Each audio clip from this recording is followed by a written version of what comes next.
स्वागत एक बार फिर आप सभी का। आप देख रहे हैं ये कहानी कुर्सी का बहुत खास एपिसोड सीधे संसद भवन के बाहर से। और आज संविधान दिवस है, उसको लेकर के एक बड़ा भव्य कार्यक्रम आज पार्लियामेंट हाउस के अंदर हुआ, वो भी आपने देखा। जरा महाराष्ट्र की बात हम लोग कर लेते हैं। महाराष्ट्र में सरकार बनाने की दिशा में क्या कुछ क्लैरिटी आई है? कौन बनेगा मुख्यमंत्री, सवाल एक ही है, और सरकार की रूपरेखा क्या होगी? पहले जो एक चीफ मिनिस्टर, दो डिप्टी चीफ मिनिस्टर का फॉर्मूला था, वही लागू होगा क्या? इस पे तो लगभग सभी लोग कह रहे हैं कि ऐसा ही होगा, लेकिन वो होंगे कौन कौन? देवेंद्र फडणवीस के मुख्यमंत्री बनने की राह में क्या कोई अड़चन है, या फिर एक किस्म की डन डील है कि ये होने ही जा रहा है, बीजेपी इसके लिए तैयार है और एकनाथ शिंदे क्या इसके लिए मान जाएंगे? जहां तक एकनाथ शिंदे की अपनी पार्टी का सवाल है, वहां से लगातार अभी भी ये दबाव बनाया जा रहा है कि अगर आप लोग बिहार के अंदर नीतीश कुमार को मुख्यमंत्री बना सकते हैं, बीजेपी नंबर 1 पार्टी होने के बावजूद, तो फिर वो महाराष्ट्र में क्यों नहीं हो सकता? आखिरकार एकनाथ शिंदे इस सरकार के मुखिया थे और उनकी सरकार के कामकाज के बूते पर ही ये सरकार रिपीट हुई है, दोबारा इतना बड़ा बहुमत महायुति को मिला है। इसको लेकर आज की डेवलपमेंट्स जो है वो आपको पहले बता देता हूं, उसके बाद फिर आज की चर्चा शुरू करेंगे। कुछ बयान है हमारे पास। एकनाथ शिंदे की पार्टी से मंत्री थे सरकार में दीपक केसरकर। पहले तो आज शिंदे साहब ने इस्तीफा दे दिया है, अपना देना ही था उनको, और अब वो केयरटेकर चीफ मिनिस्टर बनाए गए जब तक कि नई सरकार का गठन नहीं हो जाता है।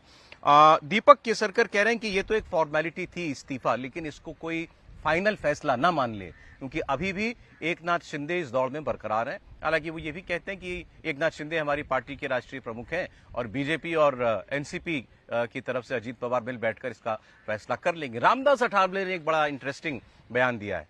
उन्होंने कहा मुख्यमंत्री तो देवेंद्र फडणवीस को ही होना चाहिए, और एकनाथ शिंदे अगर डिप्टी सीएम नहीं बनना चाहते तो दिल्ली चले जाएं, दिल्ली में मंत्री बन जाएं, भारतीय जनता पार्टी उनको वहां पर अकोमोडेट कर लेगी। तो पहले आपको दीपक केसरकर की बात दिखाते हैं, जिन्होंने एकनाथ शिंदे के आज इस्तीफा देने पर रिएक्ट किया। It is a formality that will have to be performed, so he has resigned, and as a caretaker CM, he is already appointed by the governor. Eknath Shinde होंगे अगले चीफ मिनिस्टर, किसको देखना चाहेंगे आप अगला चीफ मिनिस्टर?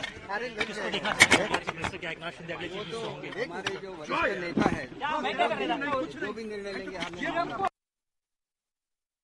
माननीय एकनाथ शिंदे साहब ने 2.5 साल में बहुत अच्छा काम किया है मुख्यमंत्री के रूप पर, और अभी मतलब उन्होंने अच्छी सीटें चुनकर लाई है। 57 सीटें मतलब उन्होंने चुनकर लाई है, और बीजेपी की 132 सीटें चुनकर आई है। बीजेपी के हाई कमांड ने तय किया है कि देवेंद्र फडणवीस जी को मुख्यमंत्री बनाना है, लेकिन एकनाथ शिंदे जी थोड़े नाराज है। उनकी नाराजगी दूर करने की आवश्यकता है। उनके बारे में महाराष्ट्र को बहुत बड़ा आदर भी है। लाडली बहना का एक बहुत बड़ा इम्पैक्ट महाराष्ट्र में हुआ, और महाराष्ट्र की सफलता में मतलब एकनाथ शिंदे जी का भी बहुत बड़ा मतलब इम्पोर्टेंट रोल रहा है। तो लेकिन अभी बीजेपी के पास इतनी सीटें हैं कि वो बीजेपी अभी मानेगी नहीं। मुझे लगता है भाई एकनाथ शिंदे जी ने थोड़ा सा 2 कदम पीछे आना चाहिए। जिस देवेंद्र फडणवीस जी 4 कदम पीछे आए थे, उन्होंने उनके नेतृत्व में काम किया था। तो एक तो एकनाथ शिंदे साहब ने एक तो डेप्यूटी सीएम बनना चाहिए, या फिर अगर डेप्यूटी सीएम बनना उनके लिए ठीक नहीं है, लेकिन केंद्र में मतलब उन्होंने मंत्री बनने के लिए आना चाहिए, ऐसा मेरा सुझाव है। और उसके लिए जरूर माननीय नरेंद्र मोदी जी, अमित शाह साहब विचार करेंगे। भाई देखिए, हर राज्य में एक तो ऐसा नेता होना चाहिए जैसे रामदास अठावले, जो खुल के सब कुछ जैसा है वैसा का वैसा बता दे। अब वो कह रहे हैं बीजेपी हाईकमांड ने तय कर लिया है देवेंद्र फडणवीस को मुख्यमंत्री बनाना। ये भी कहा कि शिंदे साहब नाराज जरूर हैं, लेकिन देवेंद्र फडणवीस ने भी तो पीछे कदम हटाए थे, सीएम थे, उसके बाद डिप्टी सीएम हो गए। तो शिंदे साहब को भी अपनी नाराजगी भूल करके पीछे हटना चाहिए, और नहीं बनना चाहते अगर वो उप मुख्यमंत्री तो फिर दिल्ली में मंत्री बन जाएं। लेकिन वो उन्होंने अपनी तरफ से ऐलान कर दिया कि बीजेपी ने तय कर लिया मुख्यमंत्री तो देवेंद्र फडणवीस ही बनेंगे। बाकी अपडेट आज समीर जी आपको दे दें। आज कोई उम्मीद है क्या इस पर कोई फैसला होने की? बिल्कुल होगा सरोज जी, आपकी बात का जवाब दूं उसके पहले मैं दीपक केसरकर के बारे में बता दूं। सावंतवाड़ी से विधायक है, जो सिंधुदुर्ग में आती है, और वो शिवसेना के आप कह सकते हैं कि संजय राउत है, जो हर बार बिना बात के बोलते रहते हैं। और सिंधुदुर्ग की राजनीति में आप देखोगे तो नारायण राणे के बेटे और दीपक केसरकर में 36 का और वर्चस्व की लड़ाई रही है हमेशा दोनों के बीच में। ये एकनाथ शिंदे के साथ है, वो अब भारतीय जनता पार्टी के साथ है, भारतीय जनता पार्टी में आ चुके हैं। जब शिवसेना में थे दोनों, तब भी दोनों में वर्चस्व की लड़ाई वहां पर होती थी। तो देखिए, आज भारतीय जनता पार्टी के विधायक दल की बैठक होने वाली सह्याद्री अतिथि गृह के अंदर। इस बात की पूरी संभावना है कि वहां देवेंद्र फडणवीस को विधायक दल का नेता चुना जाएगा। आज मुख्यमंत्री एकनाथ शिंदे ने इस्तीफा राज्यपाल से मिलकर सौंप दिया गया, वो कार्यवाहक मुख्यमंत्री बन गए हैं।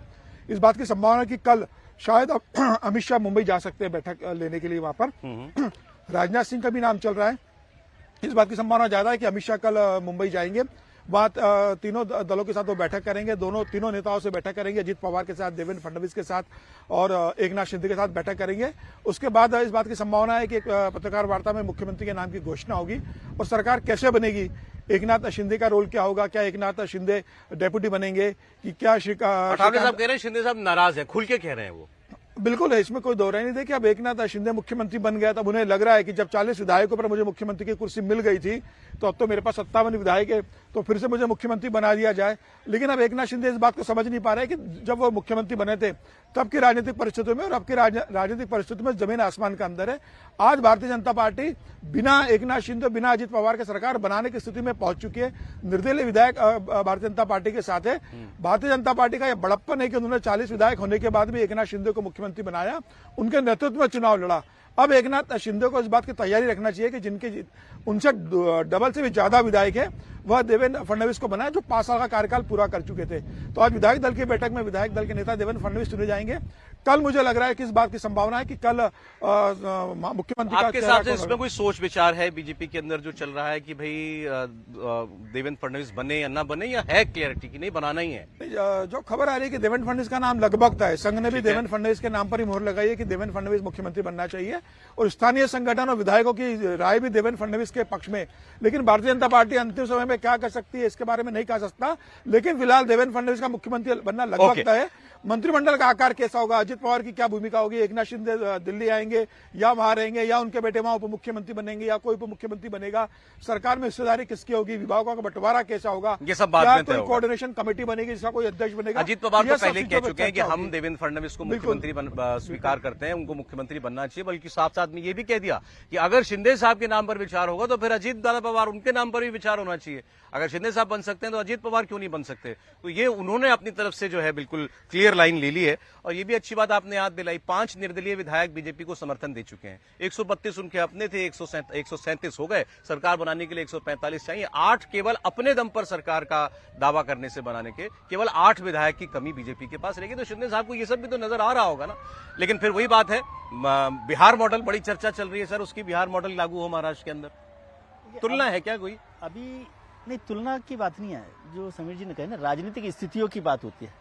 पॉलिटिकल कंपल्शंस क्या है? पॉलिटिकल कंपल्शंस उस समय थे शिंदे साहब को मुख्यमंत्री बनाने के, क्योंकि वो तोड़कर आए थे शिवसेना को, तो वहां पर उनका मुख्यमंत्री बनने का एक वो बनता था वाजिब कारण, जिसको भारतीय जनता पार्टी ने। लेकिन आज की तारीख में ऐसा नहीं लगता कि भारतीय जनता पार्टी 133 सीटों पर हो और वो अब फिर से शिंदे साहब को मुख्यमंत्री बनाए। लेकिन भारतीय जनता पार्टी ने, जो मुझे लगता है, थोड़ा सा लाइटली लिया शिंदे साहब को, टेकन फॉर ग्रांटेड की तरह से। मैं इस पर चर्चा करता हूं कि देवेंद्र फडणवीस को उप मुख्यमंत्री बनाना, वो आपके अनुशासित सिपाही हैं। एकनाथ शिंदे अपनी जो सेना है उसके कमांडर हैं, तो दोनों को आप एक तरह से ट्रीट नहीं कर सकते। और उनके अपने पॉलिटिकल हैं। उन्होंने अभी एक और कोशिश की है कि उद्धव ठाकरे के जो एमएलए है उसमें से भी कुछ तोड़कर अपने साथ लाया है एकनाथ शिंदे, तो वो है। लेकिन जितने भी आएंगे दुगने का अंतर रहेगा बीजेपी से। लेकिन वो उसके लिए नहीं, वो तो अपनी पार्टी को उद्धव साहब से और रिजर्व करने के लिए। और मुझे लगता है कि अभी राजनीतिक स्थितियां है कि भारतीय जनता पार्टी का मुख्यमंत्री हो देवेंद्र फडणवीस साहब होंगे, ये भी पार्टी को तय करना है। क्योंकि संघ ने अपनी तरफ से 2 चीजों पर फडणवीस साहब के लिए सहमति दी, या तो उन्हें राष्ट्रीय अध्यक्ष बनाया जाए या मुख्यमंत्री बनाया जाए, दोनों पर संघ की सहमति है। अब उसमें कुछ लोगों ने जो मुझे बताया, उसमें कहा गया कि भाई अभी फडणवीस साहब को मुख्यमंत्री बना दिया जाए और फिर उनको अध्यक्ष भी उन्हीं ही बना दिया जाए। जब अध्यक्ष बनाने की बात हो तो देवेंद्र फडणवीस जी को बनाए और एक मराठा मुख्यमंत्री लाया जाए, क्योंकि भारतीय जनता पार्टी ही मराठा नाम हाँ, मराठा, क्योंकि एकनाथ शिंदे के बजाय यदि ब्राह्मण मुख्यमंत्री लाए तो उसके भी पॉलिटिकल रिपरकशंस हो सकते हैं। ये नंबर गेम का खेल नहीं है ना, नंबर गेम तो भारतीय जनता पार्टी के पास है। और अजीत पवार मुख्यमंत्री 5 साल रहकर के आपको सरकार जिता के दी ना उसने, सर, तब भी तो ब्राह्मण फर्क होता है ना। अभी शिंदे साहब मराठा चीफ मिनिस्टर थे, एक बहुत सारी चीज देखिए, वही बात हो गई। ये तो पॉलिटिकल क्या चल रहा है और अब क्या होगा नहीं होगा, जो समीर जी कह रहे हैं वो बात ठीक है। ये कहा जाता है जिंदगी में कि there are so many slips between cup and lips. तो जब बन जाए शपथ ग्रहण, आज तो वैसे 26 नवंबर है, आपको याद कराऊं कि देवेंद्र फडणवीस जी ने आज ही इस्तीफा दिया था 26 नवंबर 2019 को, सुबह वाली सरकार बनाने के बाद। सुबह वाली सरकार बनाने नहीं ना, आप देखिए इस बात को तो लेकर चर्चा हो ही रही है ना कि बीजेपी को इतना समय क्यों लग रहा है तय करने में। हाँ, तो इसीलिए मुश्किल है ना, क्योंकि उन्हें बीजेपी से थोड़ी डील करना है। इतना सोच रहे हो कि हमारा मुख्यमंत्री हो कि नहीं हो? नहीं सौरभ जी, ये बताइए 23 तारीख को परिणाम आए हैं, अभी आज 26 तारीख है। क्या किसी भी राज्य का मुख्यमंत्री इससे पहले चुना गया? नहीं चुना गया। इतने बहुमत के बाद इससे ज्यादा बहुमत मध्य प्रदेश में था, कितने दिनों बाद चुना गया था। आपको नया नाम चुनना राजस्थान में था। सर, वही बात है ना, वहां नया नाम चुनना था, शिवराज जी रेस में नहीं थे। विद इन बीजेपी चुनना था, वहां कोई और कंटेंडर भी नहीं था। यहां एक मुख्यमंत्री है, लेकिन 2-3-4 बातें जो जरूरी हैं। पहली बात तो ये जीत देवेंद्र फडणवीस की अगुवाई वाली भारतीय जनता पार्टी की जीत है, इसमें कोई भ्रम नहीं होना चाहिए। एकनाथ शिंदे और अजीत पवार आज 4357 पर खड़े हैं, तो उसमें ये इसलिए खड़े हैं क्योंकि भाजपा का साथ है, जो महाशक्ति जो गुवाहाटी में बताई थी ना एकनाथ शिंदे जी ने, उसकी वजह से राष्ट्रीय स्वयंसेवक संघ और हिंदुत्व का जो पूरा कैंपेन था वो प्रभावी रहा। और इस सब के बाद जैसे ही हम बिहार मॉडल की बात करते हैं, बिहार में 2005 में जब नीतीश कुमार के साथ गए थे तो नीतीश जी सबसे बड़ी पार्टी थे, भारतीय जनता पार्टी छोटी पार्टी थी। उसके बाद अलग अलग परिस्थितियां बनी। नीतीश जी को ऐसा नहीं कि भारतीय जनता पार्टी को जितवाती थी, दोनों मिलकर एक दूसरे की ताकत बनते थे। यहां 122 सीटें 2014 में, 105 सीट 2019 में देवेंद्र फडणवीस की अगुवाई में जीते। देवेंद्र फडणवीस की अगुवाई में 132 सीटें 288 में जीत चुके हैं। कोई कारण नहीं कि भारतीय जनता पार्टी किसी और को मुख्यमंत्री बनाए, कोई दबाव नहीं है कि किसी और को मुख्यमंत्री बनाने पर सहमत हो। एकनाथ शिंदे की जहां तक बात है, उनको पता है कि वो वहां से टूट कर आया और आज सिंबल, पार्टी, निशान, विरासत सब वो लेकर अगर खड़े हैं, तो उसके लिए क्यों खड़े हैं? क्योंकि भारतीय जनता पार्टी उनके साथ खड़ी। मुझे नहीं लगता इतना भ्रम होगा, थोड़ा इच्छा तो सबकी होती है, दबाव बन जाए, थोड़ा माहौल बन जाए, मुख्यमंत्री बन जाए तो किसको बुरा लगता है? बार्गेनिंग पावर है मुझे नहीं लगता, मुझे नहीं लगता कोई बार्गेनिंग पावर नहीं है, कोई बार्गेनिंग पावर नहीं है, और ये नंबर गेम भी नहीं है। और देखिए, एक- वो एक और जरूरी बात जो बार बार कहा जाता है कि ब्राह्मण हैं तो क्यों बना देंगे। नरेंद्र मोदी की राजनीति ही नॉन डोमिनेंट कास्ट की रही है हर जगह, और देवेंद्र फडणवीस इसकी वजह से कभी वहां कोई मतलब उनके खिलाफ कुछ नहीं रहा। कौन नाराज होता है उनसे? उनसे नाराज होते हैं शरद पवार। कौन नाराज होता है उनसे? उनसे नाराज होते हैं मनोज जरांगे पाटिल। बताइए, इतनी हैसियत भी नहीं रहेगी कि मराठा आंदोलन वाले को चुनाव लड़ने भर की स्थिति रहती। मुझे नहीं लगता कि ऐसी कोई भी स्थिति है। देवेंद्र फडणवीस निर्विवाद नेता है, मुख्यमंत्री बनने ही चाहिए। लेकिन इसमें अगर एक पार्टी को ये कहना, अगर पार्टी को ऐसा लगता है कि भाई अगर मराठा बनाना है, देवेंद्र फडणवीस को मराठा के कारण प्रदेश की राजनीति में स्पेस नहीं देना है, तो पार्टी देवेंद्र फडणवीस को 2024 का लोकसभा चुनाव के केंद्र में लेकर आती। पूरे प्रदेश के नेता बने। 2014 में मुख्यमंत्री बनते मराठी होते हुए, 2019 में उनके नेतृत्व में चुनाव लड़ा जाता है और महायुति को बहुमत मिलता है संयुक्त शिवसेना के साथ। 2024 का जो पूरा चुनाव अभियान है, चुनाव पार्टी का संगठन है, देवेंद्र फडणवीस देखते हैं। चुनाव के बाद पत्रकार वार्ता देवेंद्र फडणवीस लेते हैं।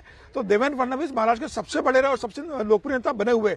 भारतीय जनता पार्टी देवेंद्र फडणवीस को ही मुख्यमंत्री बनाएगी अगर भारतीय जनता पार्टी का मुख्यमंत्री बनता है, और यह है कि देवेंद्र फडणवीस मुख्यमंत्री बनेंगे। बिहार मॉडल की अगर बात करते हैं तो देखिए, बिहार में नीतीश कुमार के दोनों हाथों में लड्डू है। अगर भारतीय जनता पार्टी सीएम नहीं बनाएंगे तो लालू प्रसाद यादव मुख्यमंत्री बन सकते हैं, उनके पास दूसरी ऑप्शन है। और बिहार में भारतीय जनता पार्टी ने कभी अपना मुख्यमंत्री बनाया नहीं है। नीतीश कुमार तो वहां कई बार मुख्यमंत्री बन चुके हैं।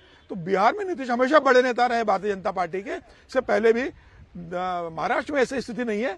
एकनाथ शिंदे तो अभी बड़े नेता बने जो भारतीय जनता पार्टी के साथ चर्चा की थी कल मेरे ख्याल में कि भाई दिल्ली में भी देवेंद्र फडणवीस के लिए एक जगह बनती है, राष्ट्रीय अध्यक्ष की एक जगह बनती है, और वहां जरूरत है बीजेपी को किसी एक ऐसे लीडर की। और संघ की भी इस पर सहमति है। जो बात आपने कही, मैं उस पर बाकी की इनका रिएक्शन लेना चाहता हूं कि मुख्यमंत्री बीजेपी का हो, लेकिन देवेंद्र फडणवीस के अलावा इसकी गुंजाइश है क्या कोई? नहीं, मुझे नहीं लगता, ये भी उचित नहीं होगा। अगर आप मुख्यमंत्री देवेंद्र फडणवीस के अलावा किसी को बनाएंगे, मेहनत देवेंद्र फडणवीस की है। शरद पवार जैसे घुटे हुए, मझे हुए शातिर राजनेता की राजनीति को समाप्त करके भारतीय जनता पार्टी को स्थापित किया है। इसलिए मुझे इसमें कोई मतलब बहस ही नहीं दिखती है कि किसी और को वहां मुख्यमंत्री बनाया जाना चाहिए। और मुख्यमंत्री ऐसा होना चाहिए जो एकनाथ शिंदे और अजित पवार को संभाल सके, जो उनके कैबिनेट में रहेंगे। दोनों इतने धाक पॉलिटिशियन है। तो देवेंद्र फडणवीस जो 5 साल मुख्यमंत्री रहे हैं, इनके साथ काम करने का उनको अनुभव है, दोनों के साथ लंबे समय से। देवेंद्र फडणवीस मुख्यमंत्री के रूप में ही इनको संभाल पाएंगे। कोई नया नेता आएगा तो ये तय मानना कि 2029 में भारतीय जनता पार्टी की लोकसभा में लुटिया डूब जाएगी। भारतीय जनता पार्टी कभी नहीं करेगी। महाराष्ट्र जैसा जो बड़ा राज्य, उत्तर प्रदेश के बाद सबसे ज्यादा लोकसभा देने वाला, और इतनी प्रचंड बहुमत के साथ जब भारतीय जनता पार्टी देवेंद्र के नेतृत्व में आई है, तो मुझे लगता है कि इतनी बड़ी गलती भारतीय जनता पार्टी का शीर्ष नेतृत्व नहीं करेगा। देवेंद्र फडणवीस इस समय भारतीय जनता पार्टी की जरूरत भी है, मजबूरी भी है, सबसे लोकप्रिय देवेंद्र नेता है। फडणवीस मुख्यमंत्री बनते हैं तो एकनाथ शिंदे क्या करना प्रेफर करेंगे? महाराष्ट्र में डिप्टी सीएम बनना या दिल्ली आ जाना, केंद्रीय मंत्री बनना? वो दोनों कर सकते हैं। देखिए, उप मुख्यमंत्री बन सकते हैं, हो सकता है उन्हें गृह मंत्री बना दिया जाए, उप मुख्यमंत्री बन जाए, हो सकता है वो अपने बेटे को वहां उप मुख्यमंत्री बना दे और खुद दिल्ली आ जाए। ये भी हो सकता है कि वो बेटे को उप मुख्यमंत्री बना दे और खुद वहां संगठन को काम देखें।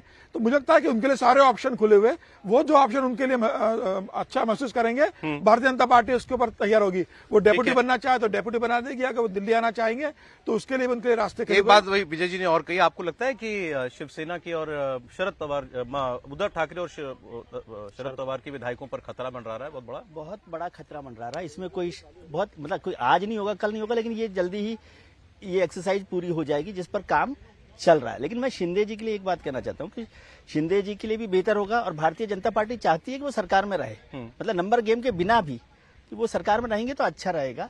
लेकिन शिंदे जी को ये राइट ऑफ करना कि नहीं भारतीय जनता पार्टी की वजह से सरकार बनी है, ऐसा नहीं है। अभी 2024 के लोकसभा चुनाव देख लो, वो नतीजे थे कि भारतीय जनता पार्टी को शिंदे साहब के नेतृत्व में चुनाव लड़ना पड़ा। इसलिए ऐसे एहसान फरामोशी की तरह से मत कीजिए बात। शिंदे साहब के नेतृत्व में आपने इसलिए चुनाव लड़ा क्योंकि लोकसभा चुनावों में आपका बैंड बच गया था और आपको लगा कि शिंदे के बिना ये चुनाव जीतना मुश्किल काम है, और इसीलिए वो इतनी ताकत के साथ आज शिंदे ने तब भी बेहतर परफॉर्म किया और आज भी बेहतर परफॉर्म किया। राजनीति में एहसान और एहसान फरामोशी जैसे शब्द होते ही नहीं, नंबर एक। वरना अगर ये होता तो उद्धव ठाकरे के सामने शिंदे खड़े नहीं होते। तो एहसान और एहसान फरामोशी तो एकनाथ शिंदे और उद्धव ठाकरे के बीच का रिश्ता है, इसमें भाजपा कहीं आती नहीं। अच्छा, दूसरा ये कि अगुवाई अगर रही तो भले मुख्यमंत्री एकनाथ शिंदे रहे, लेकिन चुनाव की अगुवाई तो भारतीय जनता पार्टी और महायुति ने देवेंद्र फडणवीस की अगुवाई में लड़ी। इसमें कहीं कोई एक बार जरा चाहे कैंपेन उद्धव ठाकरे और आदित्य ठाकरे पर बात करना चाहता हूँ। आदित्य ठाकरे को भी कल शायद विधायक दल का नेता या मतलब दोनों का संयुक्त नेता बनाया है ना, विधायक दल का और विधान परिषद दोनों का उसको नेता बना दिया गया है आदित्य ठाकरे को वहां पर कल बैठक के अंदर। लेकिन अब उनके पास बहुत ज्यादा स्पेस नहीं है। जिस तरीके से विधायक थे, कल का विधायक बहुत दुखी थे, तो उद्धव ठाकरे ने कहा है कि भाई हम फिर खड़े होंगे, मतलब चिंता की बात नहीं है, विधानसभा में आप अपने क्षेत्र की आवाज उठाना, पार्टी की आवाज उठाना। लेकिन पार्टी बहुत मायूस थी और पार्टी चाह रही थी उद्धव ठाकरे से, उन्होंने बात की विधायकों ने कि इतना बुरा परिणाम कैसे आया, मतलब कहाँ हम गलती हुए, क्या ऐसा रहा है कि मतलब बुरे परिणाम और पड़ रहा है। साथ छोड़ सकते हैं उद्धव ठाकरे का? मुझे इसकी संभावना बहुत कम लग रही है। एक दो विधायक जाए तो देखिए, पार्टी में जितने लोगों को जाना था वो चले गए, पार्टी पूरी तरीके से चली गई। ये विधायक तो सब नए जीत कर आए हुए, मुझे नहीं लगता कि ये विधायक उसमें से जाएंगे और वापस चुनाव के लिए तैयार होंगे। शरद पवार जी की तरफ नहीं, शरद पवार के भी कोई विधायक नहीं टूटेंगे। जितने शरद पवार के विधायक है वो सब शरद पवार के लॉयल विधायक है। एक हाथ दो कोई विधायक टूटे तो बात दूसरी है, कोई बड़ी टूटअप पार्टी में नहीं होने वाली है कि पार्टी का बड़ा वर्ग चला जाए। एक हाथ विधायक जाएगा तो उसे फिर इस्तीफा देना पड़ेगा और फिर चुनाव लड़ना पड़ेगा। मुझे नहीं लगता कोई विधायक 5 साल के लिए तैयार होगा। आदित्य ठाकरे का राज्याभिषेक बिना राज्य के हुआ है।